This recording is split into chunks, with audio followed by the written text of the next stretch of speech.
Imagine your father abandoning you at birth. You're born into the most dangerous country on the planet and are so poor you play football with a ball made of paper. And on a single June night, a whole bleeding country was waiting on a boy who was never meant to survive. Gonzalo Plata grew up in a house made of cane and wood in a poor slum on the west side of Guayaquil. He was born on the 1st of November of 2000 into a world where his father walked out when he was only months old, leaving his mother, Monica, to raise 5 children completely alone. She washed floors and cleaned other people's houses to feed her own children. Gonzalo, youngest of 5, was a thin slum kid so poor he kicked footballs made of paper across the dirt patches of the street. At just 5 years old, he slipped out of the house with no permission, and while his mother panicked at home, not knowing where her child had gone, he began chasing a dream that nobody around him could afford to even believe in. But the road in the slum was never clean. Gonzalo got his European dream in the Sporting Lisbon youth academies, the same hallways that saw Ronaldo grow up. Just 2 years later, he signed for Real Valladolid for €5 million, a team pushing for the top flight of Spanish football. But life sometimes lifts you up and drops you with the very same hand. On the 8th of December 2021, Gonzalo goes on a night out like any other young man his age. He makes a decision to take his car and go home drunk behind the wheel. A decision he almost did not live to tell. On the way home, Gonzalo crashed into another car and was rushed to the hospital. Luckily, a few days later he walks out with nothing but a scare. Gonzalo continues climbing in Europe whilst his home country of Ecuador burns with one of the highest homicide rates in the world. A country drowning in its own sirens, praying that somehow a game of football could pull 17 million people back to the surface. It's the summer of 2026 and Ecuador go into the World Cup as the second-ranked team in South America. But the world knows that in football, nothing is given. Ecuador lose the first game to the Ivory Coast and draw the second to Curaçao, the smallest nation to ever play in the tournament. The country stands heartbroken and they have just a 3% chance of qualifying according to Polymarket. They play the mighty Germans in the final game of the groups and only a win would qualify them. And the world thinks that it's impossible, but they forget there is nothing more dangerous than a wounded nation with nothing left to lose. June 25th, 2026. Germany, 4-time world champions, lead the dance. They go ahead in minute 2 and what was already a steep mountain for the Equatorians now fades into the impossible. Ecuador is a nation that can lose everything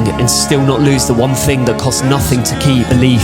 Nelson Anguilo equalizes in the 9th and the stadium erupts. Then, for 60 minutes, Ecuador fight with every ounce of blood like it's their last. Nobody in that stadium knew that when the 77th minute arrived, everything was about to change. Corner swings in and drops into the edge of the box. It bounces in front of the German keeper who fails to get it under his reins. Standing there is Gonzalo Adrián Plata Jiménez, the boy from the House of Cain, the son of that woman who scrubbed floors so the youngest child could one day chase his dream. And in his head, there is a silence louder than any roar. The silence of where you come from, and in that single second, that is all Gonzalo Plata can hear. Punches the ball into the roof of the net and the stadium erupts. They say faith moves mountains, but sometimes it only needs to move a ball into a net to remind 17 million people why they ever believed at all. Gonzalo runs